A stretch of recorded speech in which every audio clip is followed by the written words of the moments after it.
Good morning, church family. Pray all is well. Today we're going to study out of Acts 23.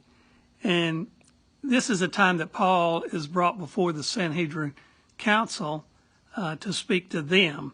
Now, he starts out by addressing this, men and brethren, I have lived in all good conscience before God until this day. For some reason that offended Ananias, the high priest, and he had Paul struck in the mouth. Well, you can read the rest of the story, how it goes from there. But Paul realizes he's not going to be able to preach the gospel. So he perceives that in the group are Sadducees and Pharisees. So he tells them that he is a Pharisee, his father was a Pharisee, and his hope is in the resurrection. And when he mentioned resurrection, well, a riot breaks out.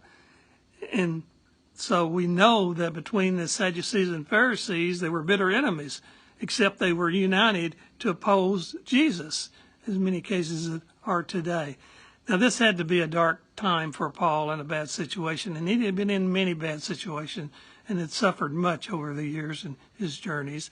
But we find here that in the night the Lord stood by him and said, "Be of good cheer, Paul, for you have testified for me in Jerusalem, and so you must also bear witness in Rome."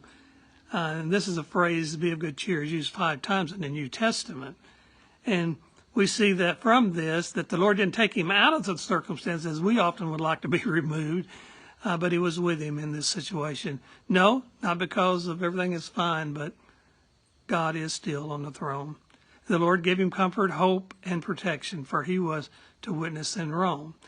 And we find a little later in the chapter where Paul's sister's son, over here's a group of men that take an oath that they're oath to eat or drink nothing until they've killed Paul.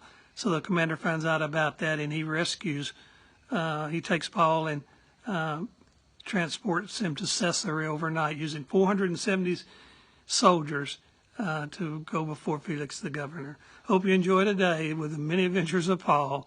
May God's face shine upon you. Have a blessed day.